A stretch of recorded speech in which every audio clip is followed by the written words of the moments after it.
Warning, this podcast contains explicit sexual language and should only be listened to at work if you're looking for an excuse to connect with your HR representative. Additionally, all mentions of the word women include cis and trans women. For my friends who are genderqueer, gender fluid, figuring it out, anything in between, and feel like this conversation is also important for you, you are welcome here. Will you open up with me? These pages, they can feed your innermost desires. Do you feel inspired? Are you getting what you need? Are you coming curiously? A secret safe with me. And here you can simply be yourself. Sweet romance. Come on in, come on in, come on. Hi, y'all. This is Jace, she, they, and you found Jace Reads Romance, a community dedicated to empowering women about sex and sexuality through the reading of romance novels. It's book club day! Book club day. And if you were not aware, this book club episode is Dark City Omega, which I loved and absolutely foisted upon my guest, Wylie from All My Friends Are Reading. Would you like to introduce yourself? Hello, I'm Wylie, she, her. I have so many thoughts about this book. I'm really excited to talk about it. So I'm excited to be part of book club today. I'm a part of 4 book clubs in my normal life, so it's fun to be on like a kind of 5th book club. Yes. So like number 1, she's so pretty. She's so great. Yes. Elizabeth Stevens is the author. She is a woman of color, and she has written a fantasy Omegaverse with a main character who is also a woman of color. And I inhaled the shit out of this book when it first came out. Or when I first read it. Not when it first came out. I didn't discover it back then, which is sad. I was going to ask. I was like, I don't know when it came out. No, I read it. Steffi and I were talking about it because she was like, why did you have to read it again? I reread it for this. I'm like, well, I read it back in June. And she's like, that's a while ago. And then I actually did some math. So this is technically book number like 200 and, oh goodness, where did I put my information? I think you said 221 or something close to there. Oh my God, how many books have I read now? Oh no, this is book 243 this year.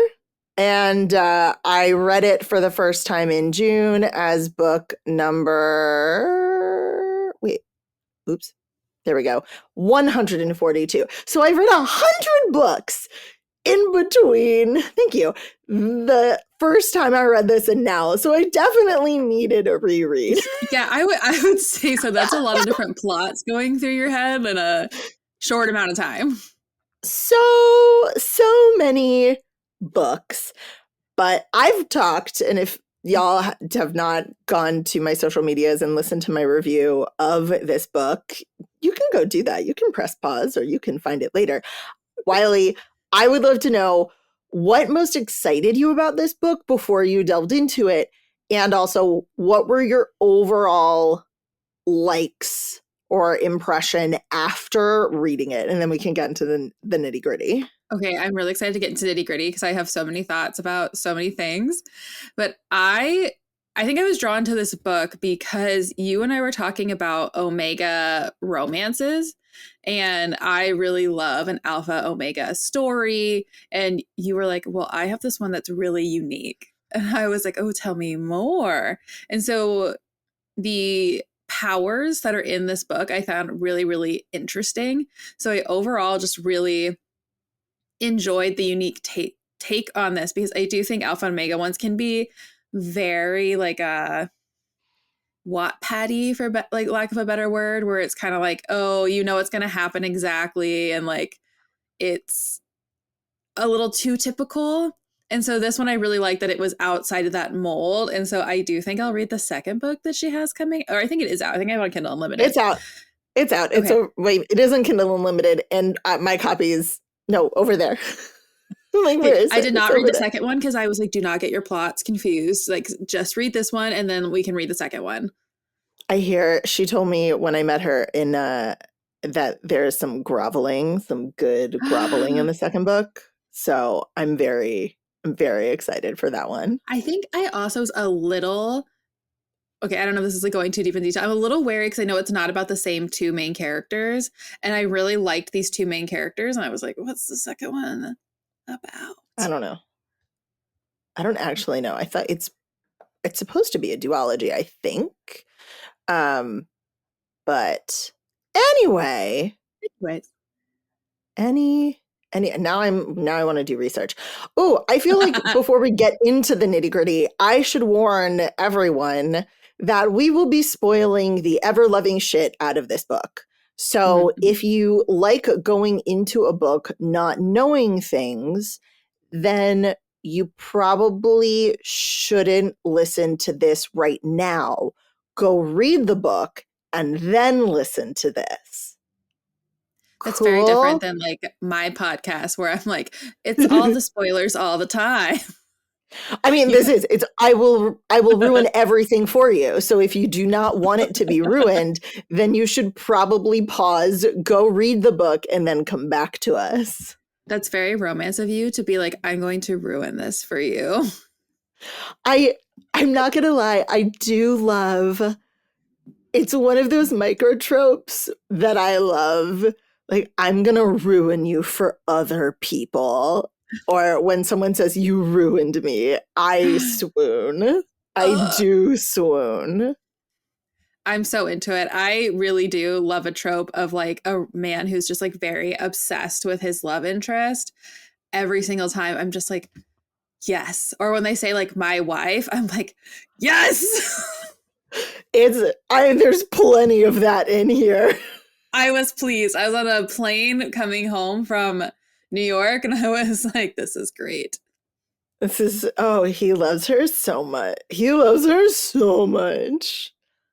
Also, I do know who the second book is about, and we can chat about that. It's interesting. You're like, I really have to know this right now. I did. I really had to know it right now. So also, because I don't know if I recognize this in the first book, because if you go to KU, just 2 of the books are there. But in this physical book, look how many there are. Okay, see, I was thinking, looking at that second book, I was like, I think she has a book for each of the like Omegas.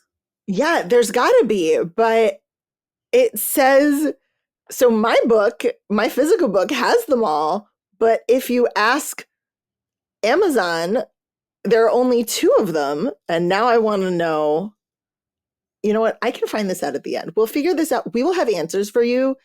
Hey, actually, Steffi, can you do some research and go to Elizabeth Stevens' website and have answers for us by the end of this episode? That would be even better. Okay. Angel. All right. Because people listen to me talk all the time, Wylie, would you like to give the overall plot of this story to those who are listening? Would you like me to read like the summary on the back or just like my summary myself? You are so sweet to give them the actual summary. No, I want you to like, from your feelings, what is this book about? Okay, so pals, this book is kind of a dystopian romance. There's a world where there are 4 like hierarchies. Like we have Omega, Beta, Alpha, and then there's Berserkers, which are like the alphaiest alphas ever. And the Omegas in the society are all very coveted, as an Omega is wont to do.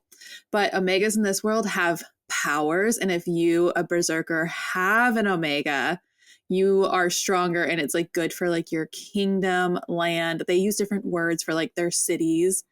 So this dystopian world, and we meet our main character, and she has just found out she was an Omega 6 weeks ago, and she's been on the run because she does not want to be caught, because if she's caught, she'll be claimed, and she doesn't want to be claimed. She doesn't want to obey a Berserker.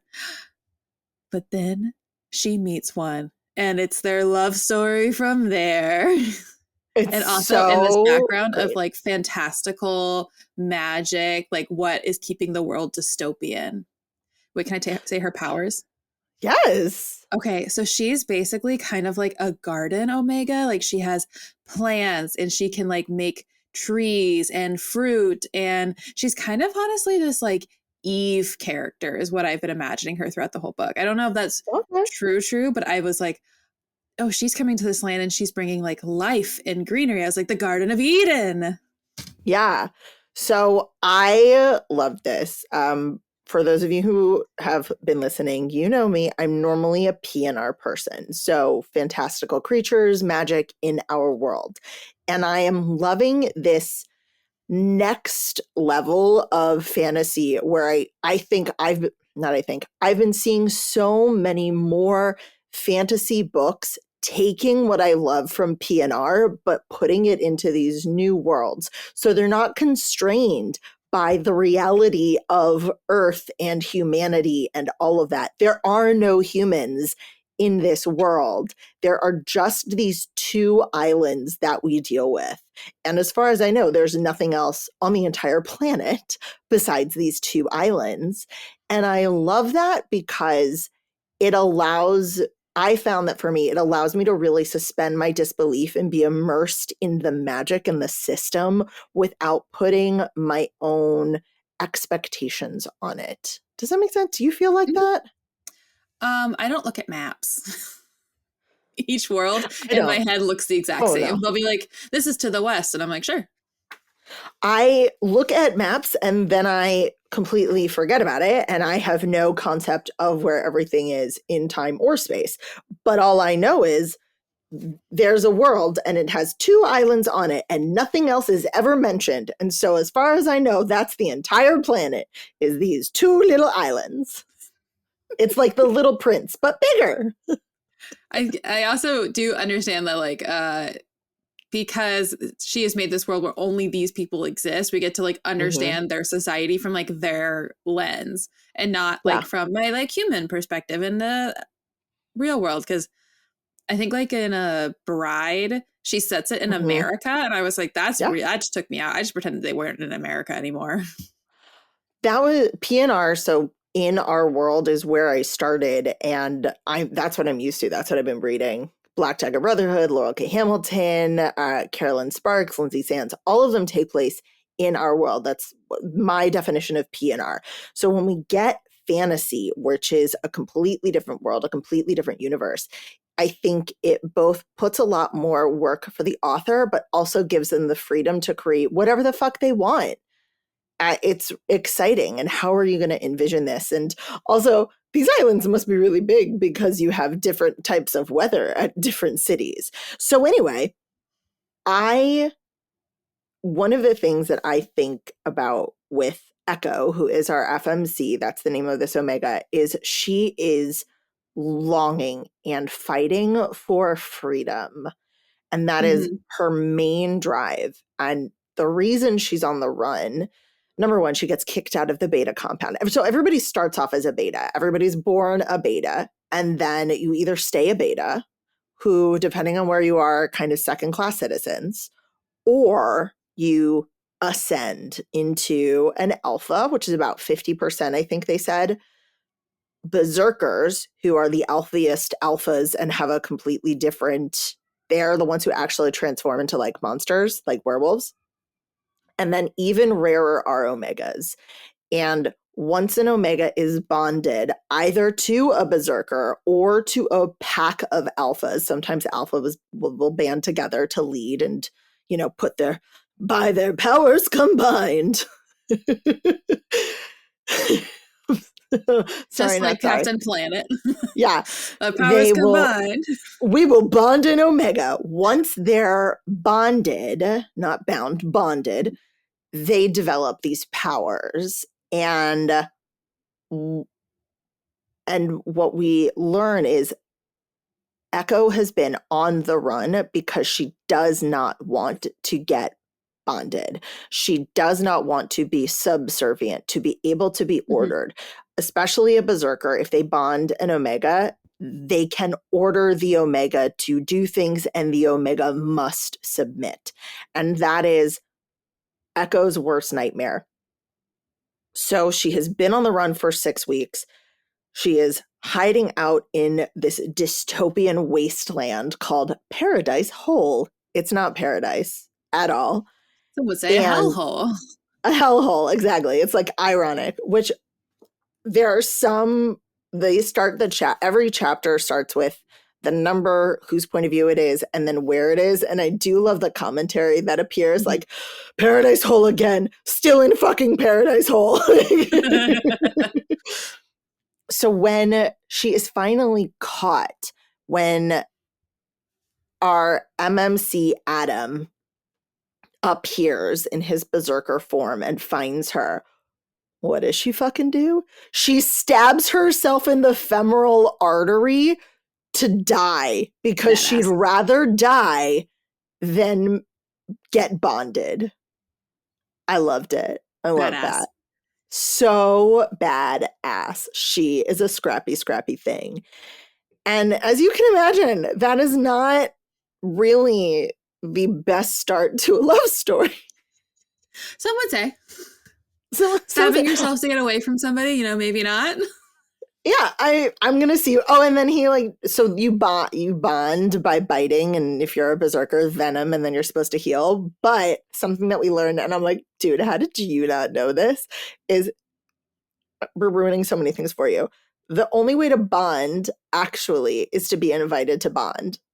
Was he invited to bond? No, he was not. No, he was not. She's bleeding out because she doesn't want to bond him. And he's like, shit, I got to save her. My venom will save her. And so he bites her all over the place to try and save her. And it doesn't work. I mean, it kind of works because she doesn't die, but not really. Yeah. But so the bonding doesn't work. And his own feelings of inadequacy plague him. He's like, no, I'm terrible. I don't think she knew that either, that they have to be invited to bond. That really wasn't clear. And it turns out that Adam had been searching for her for weeks because she thought she was doing a great job of hiding, but there was rumors about a redhead Omega in the forest. And so he was trying to get to her before anybody else did. Right. And something else we learned about Adam is he was told by the Fates, we don't need to get into them yet, that he would meet his Omega in the forest and she would be a red-headed Omega in Paradise Hole. So when he heard those rumors, there probably had spies being like, if you hear anything about a red-headed Omega in Paradise Hole, let me know. He immediately went out to go find her and, killed every alpha or berserker that was also on their way to find her as well. So, romantic. So romantic. I'm going to kill everything that keeps me from you.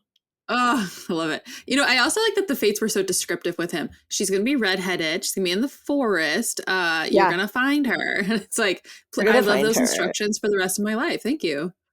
Don't you wish that all fortune tellers were that specific and accurate? Yes. Don't give me this double meaning BS. Please just tell me what my fate is. I don't want to interpret it. I don't want it to be vague. I would like to know when and where. Thank you. Yes, thank you. Next. I will also say his name being Adam and her name being Echo really does play into Adam Eve imagery. Eve. I know. They are y'all, by the time they get back, if they are not fighting, they're fucking. Just that it's so real. If they're not fighting, they're fucking. It's almost toxic.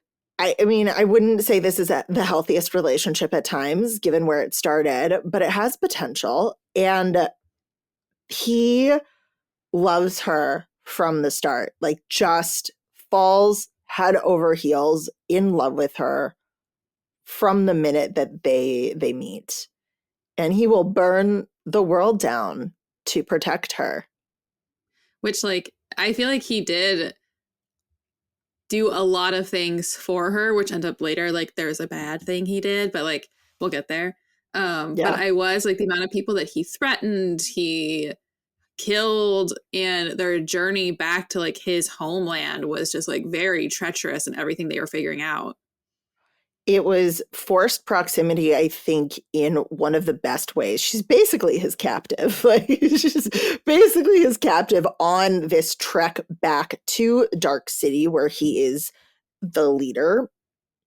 And they have to cross Paradise Hole, and they are attacked, and they have to flee and fight and survive, and their bonding isn't correct, and so these powers don't exist yet for Echo, and then suddenly they do, and we get the first moments of his ordering, like, Echo, I'm going to order you to do this or not do this, be quiet, save us. It's really interesting. Her powers manifest almost unconsciously. She does nothing to purposefully build flowers or move the river.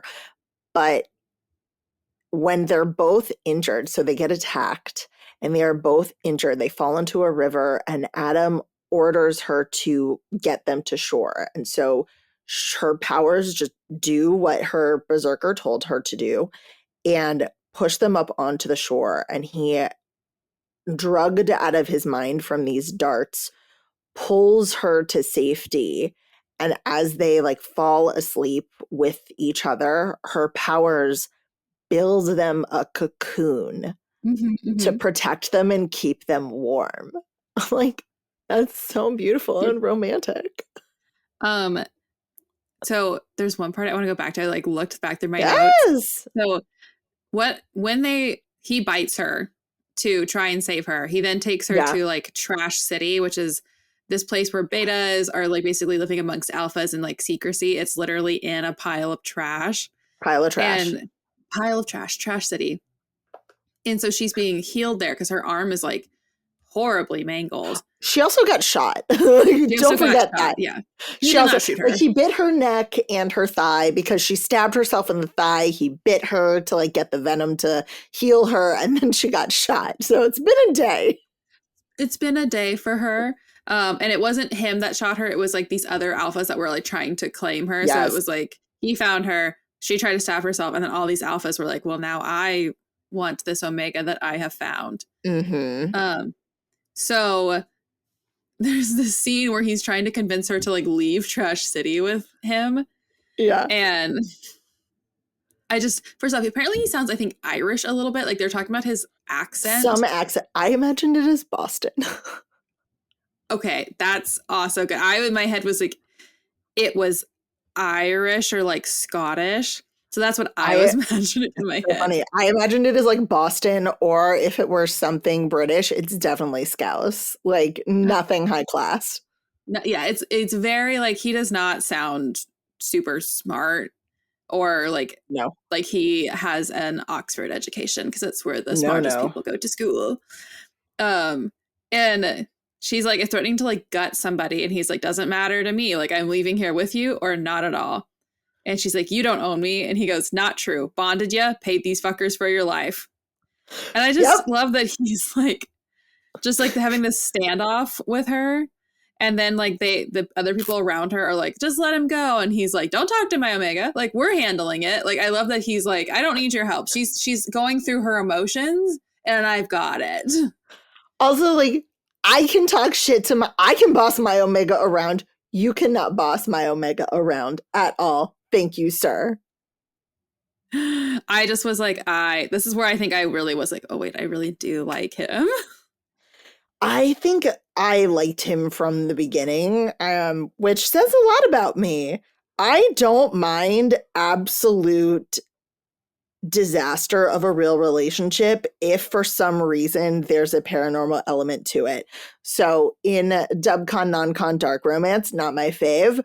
But, oh no, my hormones just tell me I have to fuck you, even though, like, my brain doesn't want to. That's fine. Totally fine with me. Yeah, absolutely. Well, present to my berserker? Yes, you do. Okay, this berserker, he then, like, ties her shoes because she can't tie her own shoes. And she goes, like, too tight. And she says, no, because she's about to cry. And he goes, you crying? She goes, no. He goes, don't lie to me, Echo. I just was like, I love them so much. It's just like they're both so much a product of their upbringing. So Echo has her own history, and we honestly don't get a ton into it other than she mainly was with betas and lived amongst them. We get some of Adam's where he, before he ascended as a berserker, was held captive and tortured. Oh, So yeah. they've got a lot of baggage and trauma together, having to do with their place in the world. And something that I found interesting, and both like beautiful and really frustrating, was Adam is the leader of Dark City. He took over, killed the previous berserker, and just kind of let things continue on as they were. But once Echo is in the picture, he's like, oh shit, why? I was a victim of this system and know how unfair it is. Why didn't I change it? But looking at the system and the city through Echo's eyes, he like realizes, oh my gosh, this isn't fair. And oh my gosh, I have the power to change it Mhm. and I will for you. And that was a side plot that I found beautiful because frustrating, like, dude, you knew it was unjust to begin with. Why the fuck didn't you change it when you ascended and when you took over? But that his eyes were opened, and not that like the love of a good woman can fix everything, but his eyes were opened, and he doesn't just talk out of his ass. He starts to make changes in this book and openly admits, like, I don't know how this is going to work. All I know is that this needs to happen. And I really appreciated that kind of that shift, but also the vulnerability of not knowing how the system was going to change, just acknowledging that it had to and that he was going to and actively worked to change it. Well, and I think in hearing that, I think my two thoughts are, one, I think when we love people, we are moved to change, right? He was Yeah. like, if Echo is going to be my wife, which she says, I'm not your wife until we are fully equal. He's like, well, then I'm going to Yeah. change the world so that you are fully my equal. Like, you are my equal to me, but you're not my equal in society. And so he wants to like change things for her, which is like, ugh, Yeah. love. It's And then I think he also keeps the system as it is, because I think you talked about earlier his inadequacy of being a mm-hmm. berserker. And the only way he knows how to be a berserker is like this tough, loud man who's like the strongest in the world, who's like uses his body for strength and everything. And he doesn't think beyond like how he has seen Yeah, berserkers be. it's true. And then his The one thing trauma of losing his sister. That was oh sad. God. Yeah. So Adam had a sister who was an Omega and she was taken from him and as far and to these other Omegas who suck the soul out of new Omegas to prolong their life. It's I very am Sanderson sisters. ooh, yes. I'm really intrigued to see where that storyline goes in the Same. next book because they're like, is she under control? Is she acting of her own free will? What's happening with Noon? That's his sister's name, Noon. Like, I don't know.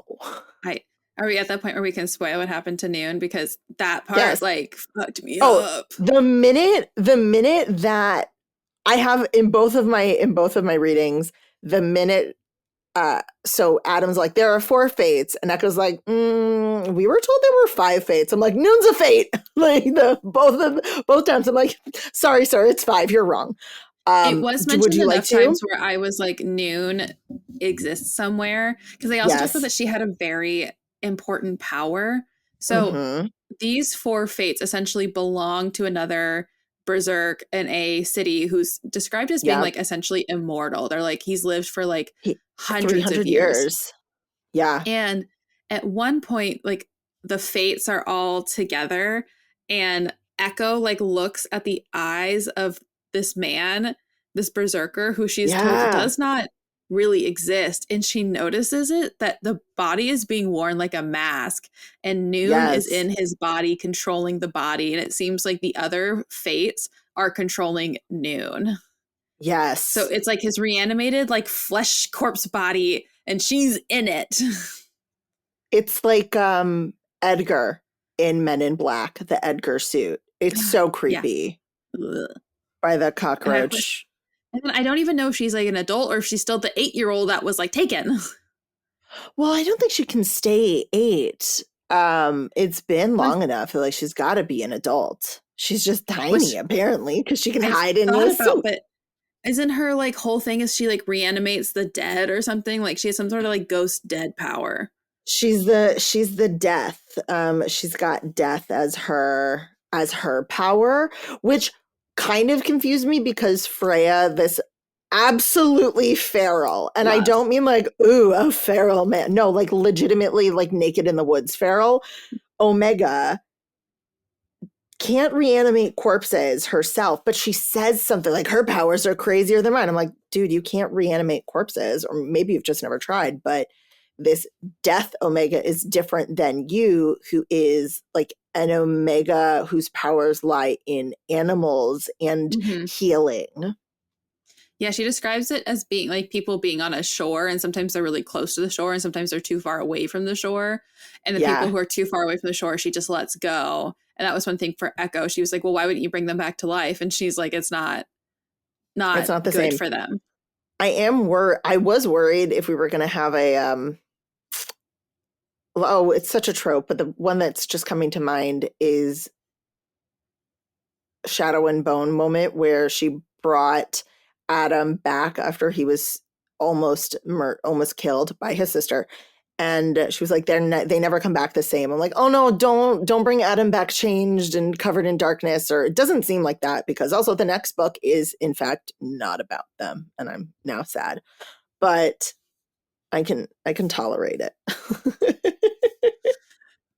I know. I was like, are you going to be background characters? Because I will say I actually am not the biggest fan of when it's like worlds have multiple like interconnected standalones. Well, like, you know, where there's like a friend group and then it's each friend in the group's love story.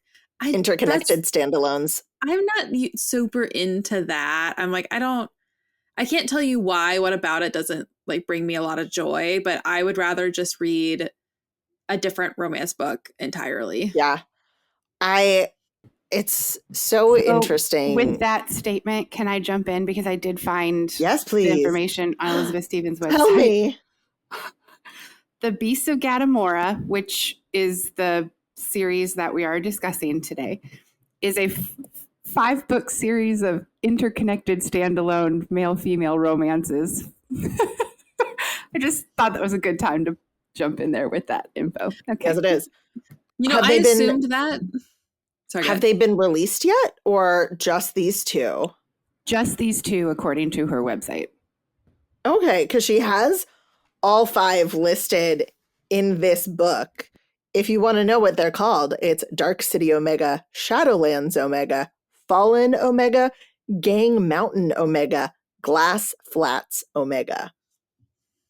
You know, if you've read Ice Planet Barbarians, you know how it's just a different trope each book. Yeah.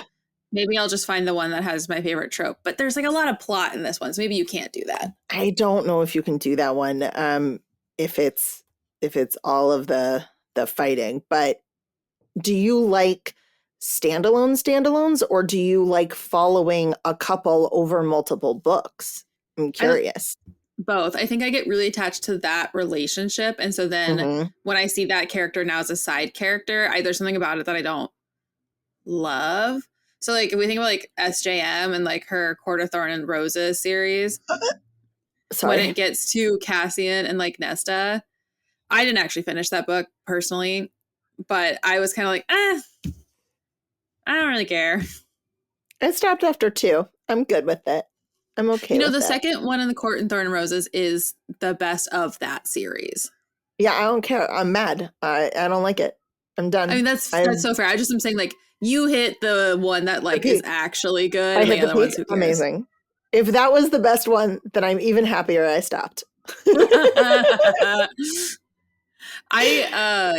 She's doing this thing where she's doing like a Avenger style, all her universes come together, and I don't do that either. I'm like, keep it separate. Nah, friend, I'm good. Nah, Well, if you friend, don't I'm want real to, good. if you don't want to hear about the books, you can always listen to my podcast, All My Friends Are Reading, where we're going to give you the summary of each book. Are you going to go through the whole thing of it? I'm going to go through the first 3, and then my friend who loves the Cassie and Nesta one, she's going to read it to me. Oh, that's exciting. Okay, yeah, go to All My Friends Are Reading, because I read A Court of Thorn and Roses before I started sharing reviews, and I never want to do that to my brain again. I did read the second one, and I also never want to do that to my brain again. So there are plenty of other ways that you can listen to that book. Ugh. Well, Back to the one that I actually like. What? I was gonna ask, are we at the like sexy part of Dark City Makeup? Because I have a lot Yes. of thoughts about the sexy parts. Yes, please. That's my favorite part. Okay. I love how she doesn't flinch away from how dirty sex is. Like, there's a lot of times like where they're hooking up in the woods and they have not had a shower in a while, and he like talks about like her like dirty pussy, and then like he like kisses her and she's like, it tastes nasty, because like they I both love have it. brush their teeth and stuff. And it was just one of those things where I was like, yeah, it is gross, but this is also kind of hot. This is the moment where, like, if any person tells you that they don't want to taste your pussy, fuck off, because they are not attracted enough. You know what? You know what pussy should taste like? Fucking pussy. Like, I don't want it to taste like bar soap. I don't want it to taste. It's the same thing. I was thinking about this. Like, no one ever talks about like dicks taste weird. Like, dicks have their own smell and taste and all of that. Mm-hmm. Like, no one ever talks about the fact that, like, oh, dicks are kind of weird. They have a weird taste. But you know what?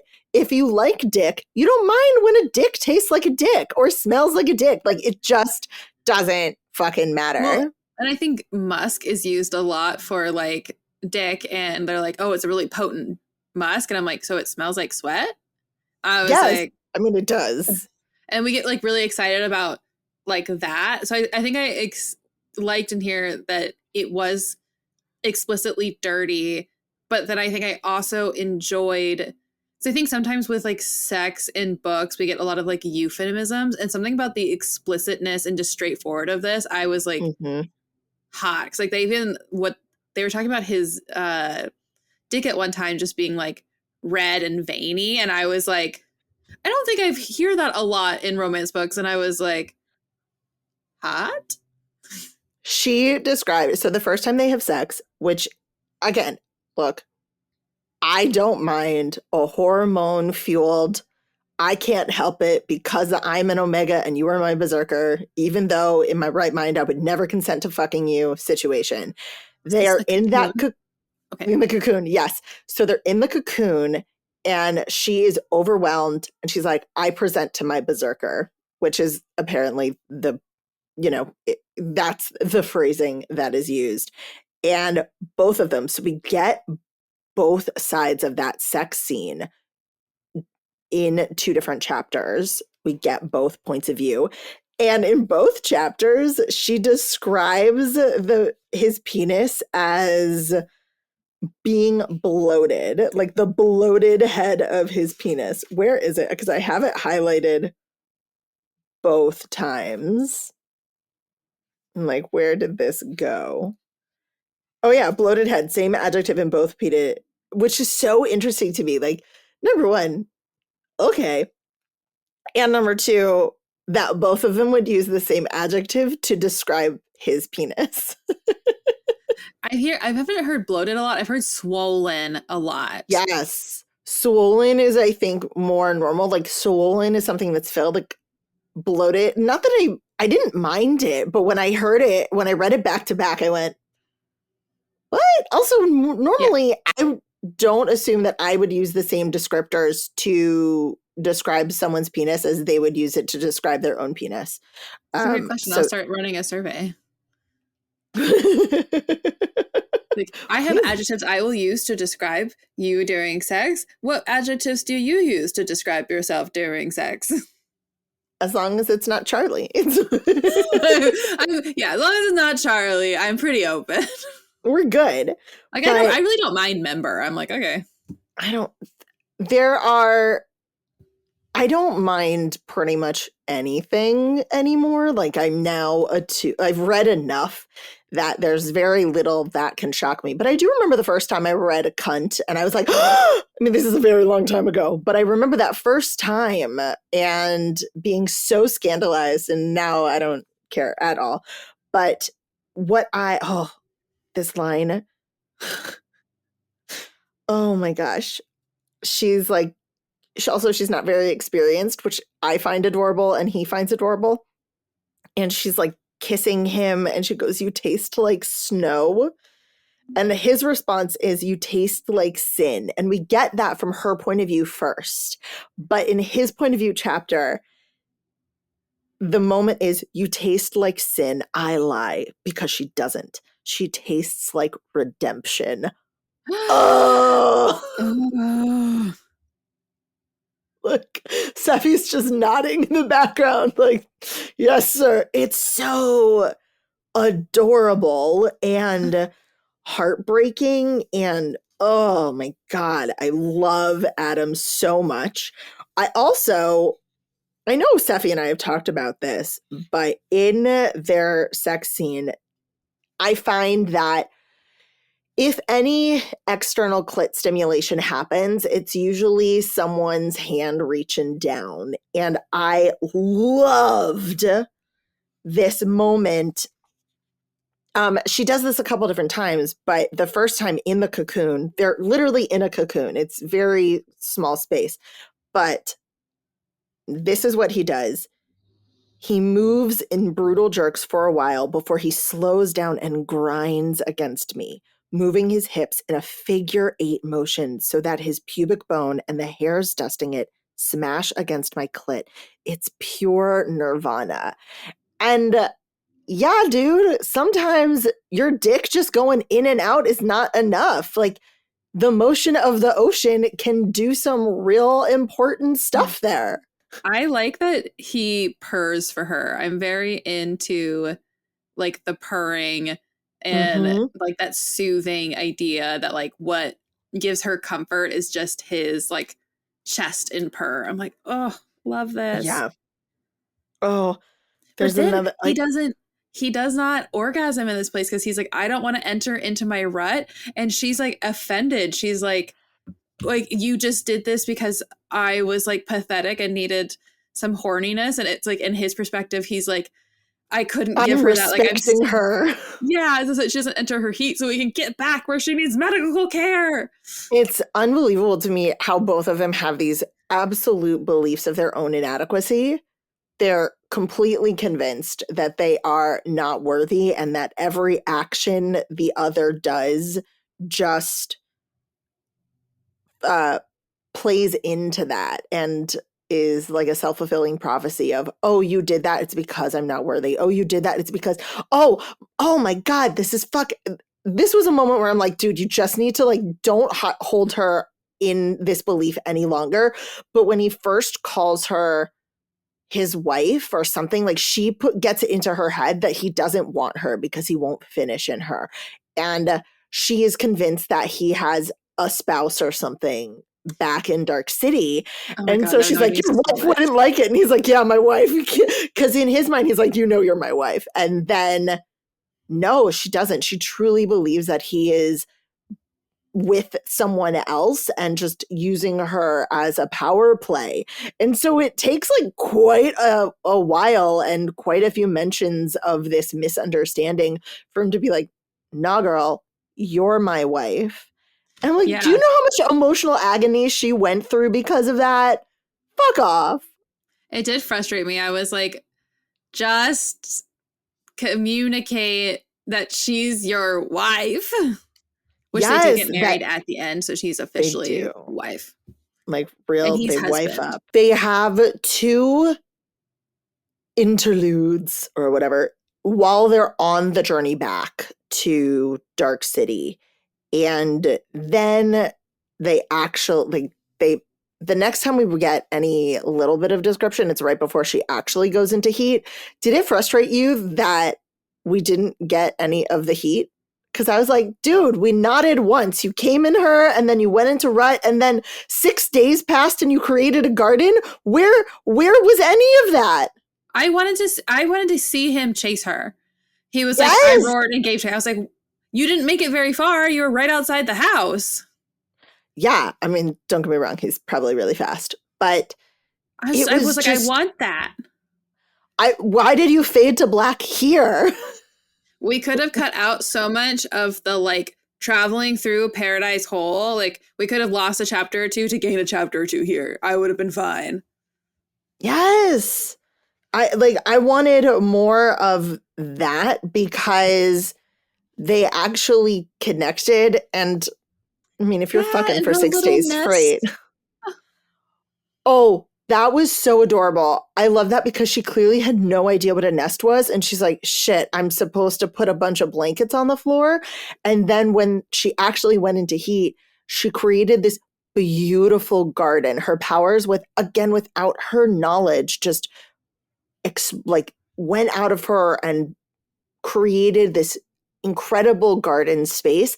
That's her nest. Like, it's not these blankets on the floor. It's this thing she created out of their connection. And I loved it. I will say, I think one of the things in terms of like their sexual relationship, and maybe this is about berserkers and omegas and how they're treated, is I didn't always love how open their sexual relationship was with other people around. Like where she'd be getting aroused, they'd be like, berserker, chill out. We're all like responding to her, like getting like hot. And at one point he like fingers her in front of a bunch of other alphas. yeah. And I could tell where there was some sort of like maybe like exhibitionist feelings with her where she's like, oh, I kind of like this, but also it's like very weird. Yeah. For me, I think there's a part of it where I was like, maybe it's just I have secondhand embarrassment because I also know when I read Fourth Wing and Xaden and Violet, spoilers for Fourth Wing, but I feel like if you're listening to this, you probably read Fourth Wing. Like they're like making out at one point and their friends are like, okay, you want to stop now? And as soon as that happened, I lost it. I was like, oh, nope, this is awkward. I can't do it. So there was something in me when they're having some of this like back and forth where I'm like, people are watching. I'm embarrassed. Oh my God. Oh, that's so interesting. And I think for me, I didn't mind that. I'm like, wow. What I didn't like is, hey, I'm going to get you aroused, send you off to the bathroom to finish yourself off so you get out of my way and I can keep you safe from from the fates and the berserker. I was like, I don't like how you manipulated her with sex. But I've read so many other Omega verses that are way more public and exhibitionist that this one, I'm like, this is pretty tame for me. Which totally understand that exists and like Omega verse world. I think it was like the people around them commenting about it, being like, okay, like chill. I think I was like, oh, okay, please chill. People are uncomfortable. That's such a valid point and a feeling of like, oh, wow. Is it that people are commenting or that the arousal can be smelled and felt that? That's a great question. I think it was like his little like inner circle when she was in the room. Yes. And they were all that part. And then later when he's in the tree when they're like, all right, everybody file out. It's just like something about them commenting that like, this is kind of weird. We're going to leave or stop that.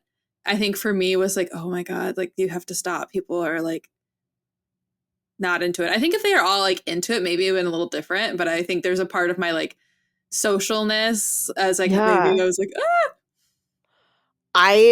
it didn't bother me at all because of how many books I've read that's just part of the situation. And I kind of loved those moments because it was like, oh, they can't resist each other. They just have to get hot. And I'm You- like, yeah, you get yours. Even as a child, I could not handle secondhand embarrassment. I would run out of the room if something on TV happened that was embarrassing. So maybe that's just me being like, my secondhand embarrassment can't handle it. I can't handle it either, except apparently when it comes to sex, because I'm totally fine with sex. You're like, I know, my Steffi. hotness I know. lever goes like over the feeling of Like- awkwardness. Like if she trips and falls and like spills something, I'm dead. If she's about to like bone, totally fine. She trips and falls on a dick. It's totally fine. I love it. Trips and falls on a dick. It's one of my favorite microtropes. Just unexpected penis. There was in that same tree scene, he rips the crotch out of her pants, and this is never described again as being fixed for the rest of the book. I'm like, is her pussy just out? Like, what's happening? I had the same question when I was rereading it. Like, wait, you're putting your clothes back on, but like, did you zip? How did you zip or button up those pants? I don't understand. Sewing somewhere. This is the thing that happens. Like, if in a book, like they open a door and it's never said that it's closed. In my head, I'm like, close the door. The door. Close it. Like, here's he rips a hole in the crotch and oh no, it's back there. That's him getting his own off. But he goes, fuck, where's your underwear? And she goes, where's yours? And so I was like, there's really nothing there. Yeah. Which, like, hot, but then also later when she's sitting and like trying to give this like leader speech, I'm like, are you just sitting there, pussy out? Oh my gosh. And we only get one experience of explicit nodding. Like, this is, I think, what annoyed me about this book is not annoyed me about this book, but it is something that I was like, oh, please, that we got such a great description of that first scene in the cocoon, like their feelings, their experience. Like, I don't know about you, but when I read that figure 8 motion, I was like, oh, I know exactly how that feels. Like, that's so great. Like, good on you, sir. Highlight, save for later. And I felt like so many scenes after that were not explicitly described. I'm like, what? Why? Like, why did we that scene specifically in the tree, he pulls out his erection on page 411, and then the scene ends on page 412. Like, fade to black. Like, our leaves crinkle as they come to life inside the tree trunk, and our voices repeating a quiet mantra over and over. I hate you, Adam, I tell him, and his response again. Oh, I love that too. But like, that's it. We get half a page of description of that sex scene. And so we started off so strong, and I feel like it petered out as the book went on. I didn't want to peak early. No, that's fair, because then I am wondering, I know some people use the explicitness of sex for the plot or like to like help indicate something, and I don't know why these two kind of big moments for them fade to black, whereas like the first one wasn't a fade to black. The first one wasn't. The one by the fire wasn't. Again, where he didn't come, but like gave her a ton of orgasms. And then we got the one where they nodded, sent him into a rut, and faded to black on the whole 6 days of her heat. Maybe she'll release a novella, please. Oh my gosh, yes, please. Please do so. I would appreciate that so much. What am I gonna say? Do you have any other thoughts? Maybe something I didn't love about the book was kind of, well, I guess we've not talked about the fact that he had this whole freak out and like chained her to the bed because he was like, I'm going to go fight this evil and you will stay here safe. And it was like, no. We do not chain our lovers to the bed without consent. Yep. It was... so their bonding is so intriguing because they didn't really bond in their initial meeting. And when they get back to Dark City, he is grievously injured. And they separate the two of them. And they have tied her up in a room. And he's tied down in a medical space to get medical attention. And when he finally comes to, because he's been out of it, he was so grievously injured, he, tears the handrail off the bed, drags it behind him as he goes to find her. And so she has been separated from him, freaking out, like rubbing her wrists raw on these chains. And so we know that their separation, regardless of how successful the bonding had been, caused pain, emotional pain to Echo. And then he chains her up. Oh God, there's this like weird, we could get into the collaring, but we don't need to get into the collaring. And he chains her and leaves her, like knowing that it's going to hurt her, knowing that he does this damage. And it sucked and it was hard and led to her feelings of like, I don't love you anymore. I hate you. And then at the end, she's like, no, I never stopped loving you. I'm like, well, come on, girl. It happened a little quickly. I was like, I need him to grovel a little bit longer. That was a pretty big invasion of trust. I mean, he almost died. Yeah, but like, I feel like we could have maybe extended that part out a little bit further, like have a few more days of groveling. That'd be my favorite. Of groveling, of just showing more that he was changing and building things. He does create his own collar out of the vines that she grew. So she wakes up one morning and he's got a collar around his neck. And I was like, that's real hot. That's real hot. Yes, I forgot about that. I cannot believe I forgot about that. And I was like, and keeps it on for days. He protects it during the fights. And then especially at their marriage ceremony, she like disintegrates it.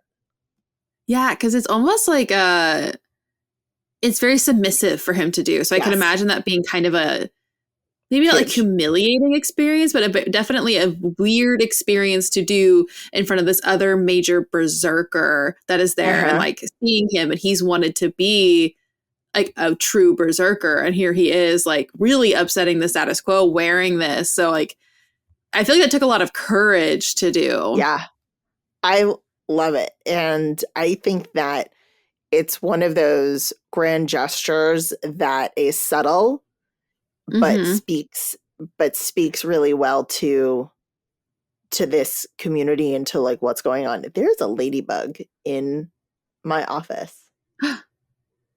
You're blessed. Thank you. I think it's that somehow bugs started living in here and a ladybug was like lunchtime, but it's like, I don't normally see it, but it's like right there. Sorry, I feel like distracted by the ladybug. No, I love bugs. Can I tell you, I won trivia the other night because the last few bonus questions were about bugs. Ooh. And I won.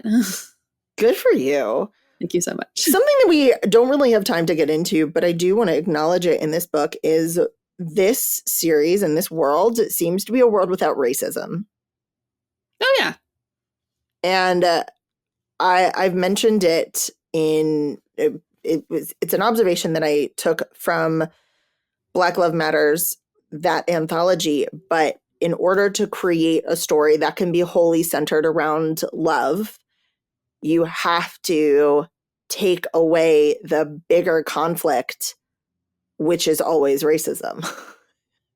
And that was really interesting to me because race is mentioned, and it's really mainly like black and white, but no one is better. There's no hierarchy. There's none of that history in this world.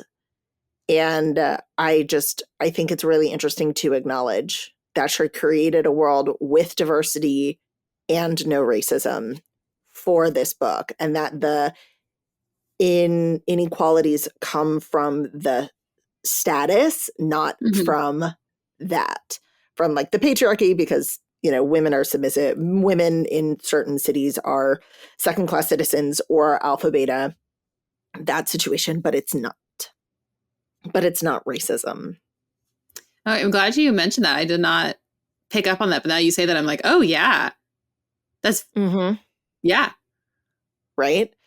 And it's such a privilege to be able to read this and, not think about it. But I can imagine someone who sees himself in Echo, like in this world, and sees no one commenting on how other people look in any way, shape, or form. It's just how they look, must be so healing and so freeing. Like, you can immerse yourself in this story because you know that, yeah, they're not safe because there's an army of dead zombie alphas out to get them, but they're not unsafe because of the color of their skin. So, interesting world. I think maybe after this conversation, I think I will read the second one. I'll give it a shot. It's right over there. So I'll read it. So mine's right over there. I'll read it. Right, Ladybug? Right, Tiger? Okay. Are there any last thoughts, questions, things that you want to share? Overall, did you like this book? I did like this book. I think I really enjoyed the premise of this book, and I really enjoyed the characters in this book.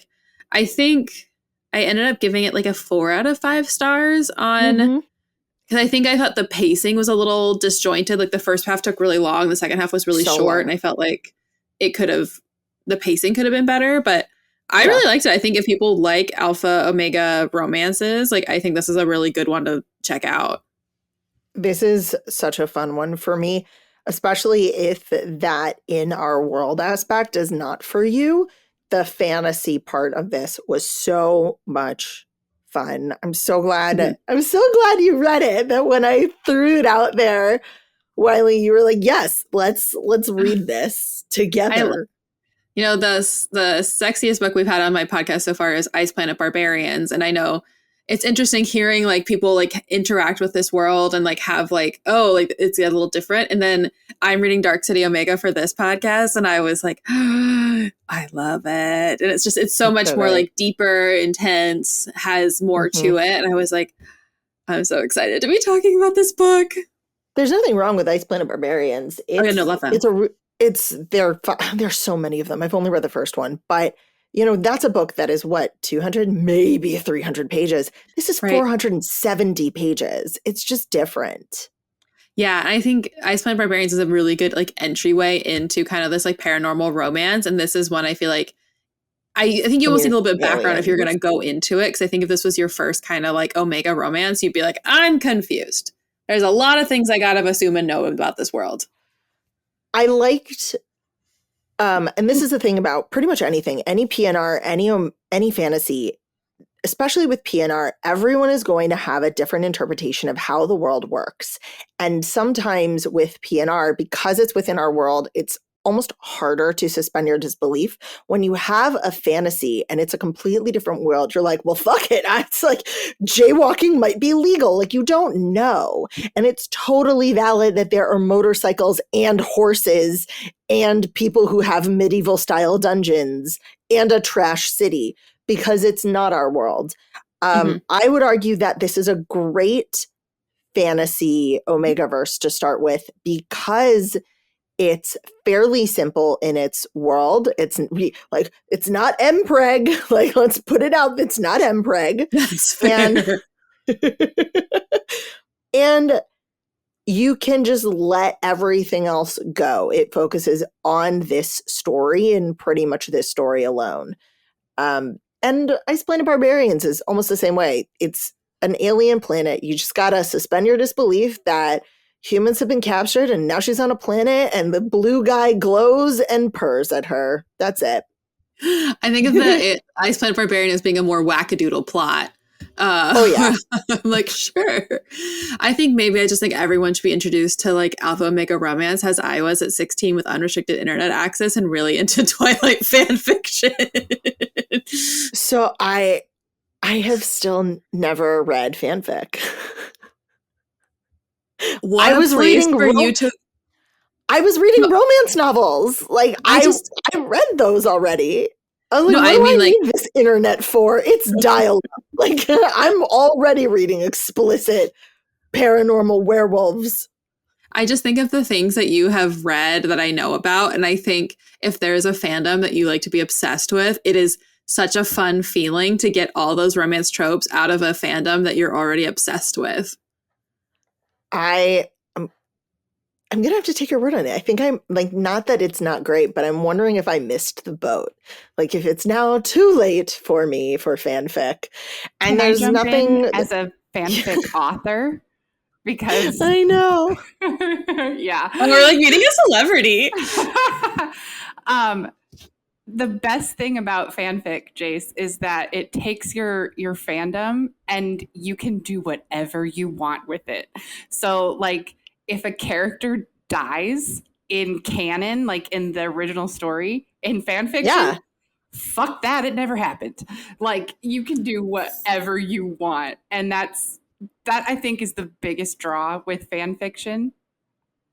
At least it was for me when I was writing it. Yeah. So If I get a book I really, really like, I will go on fan fiction and read like 15 different versions of it because I'm so obsessed with this world right now.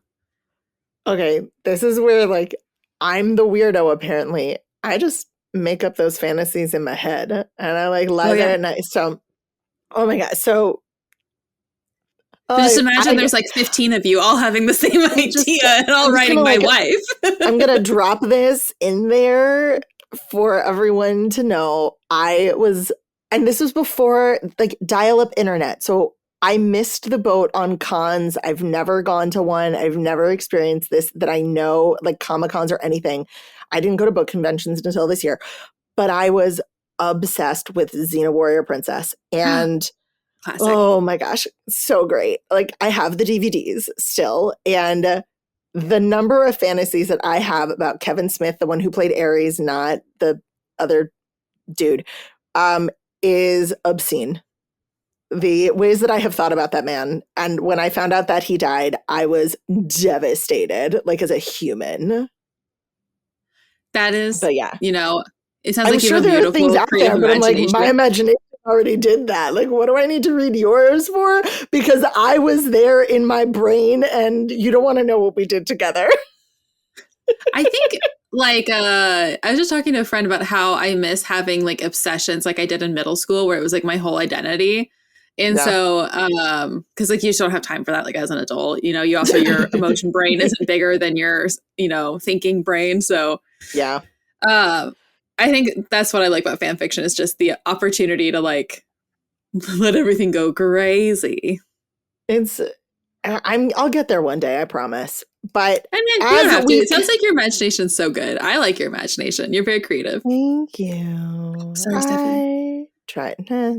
They're used to it from me. Okay, but as we conclude, there are 5 questions that I ask every new guest. And the first one is, what is your favorite romance novel? This is a great question. I'm going to go back to like the one that holds my heart, and it's like Anne Mallory books. Those are my first romance books I read that were like romance books, and specifically Earl of Her Dreams. It's like not actually spicy at all. I read it again as an adult and I was like, are they having sex? I don't know. But that is my favorite romance novel, and I think has been a type for me to like a map to follow a little bit where it's like, oh, there's romance and there's a little plot. And there's a little plot. Where/how do you prefer to read? Oof. I would love to say that I think a hard copy book, but I got to be honest, this year has been all like e-reading. Mm-hmm. Like I love buying books and I love reading books, but I think this year it's been really easy for me to consume e-reading books. They are. E-reader. They're so easy to consume. It's such a convenient way. So here at Jace Reads Romance, we have this idea called comfy sexy. And it's that in your comfiest clothes, in your safest space, you can still explore your sexuality by reading a romance. When you hear comfy sexy, knowing what it means, what does that evoke for you? In like terms of me being sexual or like me reading sexual? Either or both. Like it Okay, could yeah, I be. feel like I it phrased feel that weird. comfy sexy is when I put on some silk pajamas and I slide into a like freshly made bed, or like when I'm reading something spicy around, like in public and nobody knows. Like whatever comfy sexy means to you. I absolutely adore reading my romance books actually in the morning. So I like wake up and I do a little reading and it's very fun. So I think comfy sexy, I think of just woken up, a little bleary eyed, Mhm. reading whatever I had like found and downloaded on my e-reader. I love that. So separate from comfy sexy, when do you feel you're sexiest? Ooh, honestly, when like my underwear matches my bra and Oh, so real. like I'll be like, wow, look at me. And I also have a nice silk robe that I like. So almost like that classic, like, you know, the lady leaning in the doorway with a bottle of wine is like, I slipped into something more comfortable. Yes. Oh, that's so real. Now, final question. What is the one thing you would like women to know about sex, sexuality, like maybe your soapbox thing? I think my soapbox thing is I want women and people who share maybe a similar expression to me, because I know that there's sex and people who start with sex are all experiencing it different ways. I think that I want people to,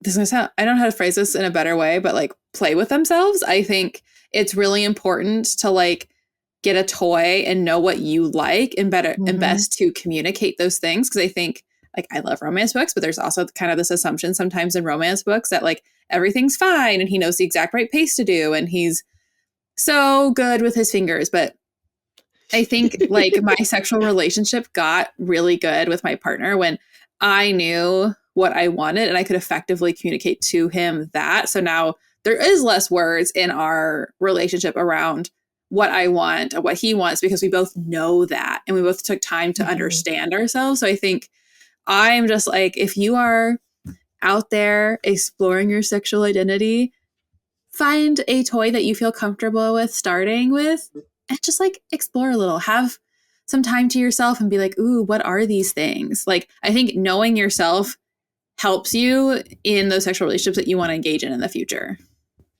Absolutely, yes.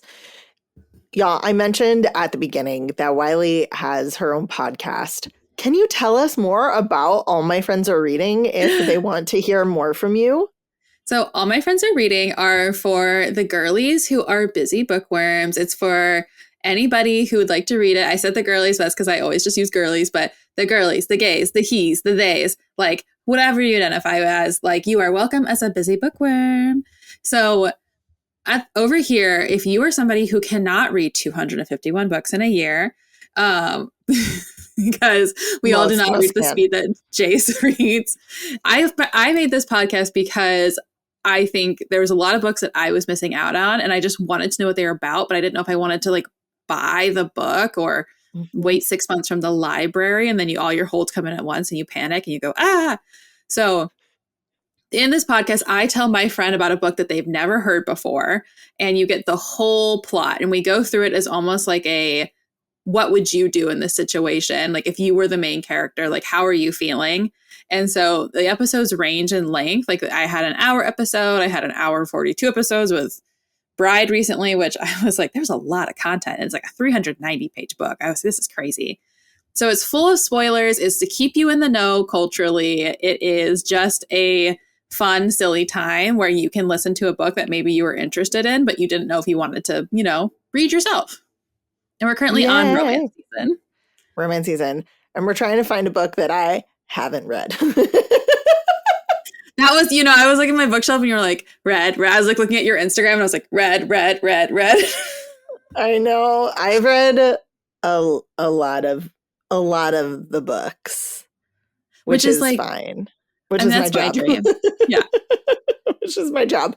So that's the point of that. Where on the internets can they find you? And don't worry, I'll put all of these links in the show notes. But You all said my friends are reading. Anywhere you listen to on podcasts, Anywhere's podcast. All my friends are reading on Instagram and TikTok, which is mostly just me posting memes. And we also do have a Facebook page. All my friends are reading. Ooh, fun. All of those will be in the show notes. And I hope y'all had as much fun listening to this that you go read Dark City Omega. Maybe you'll read the second book before I do. So let me know how it is.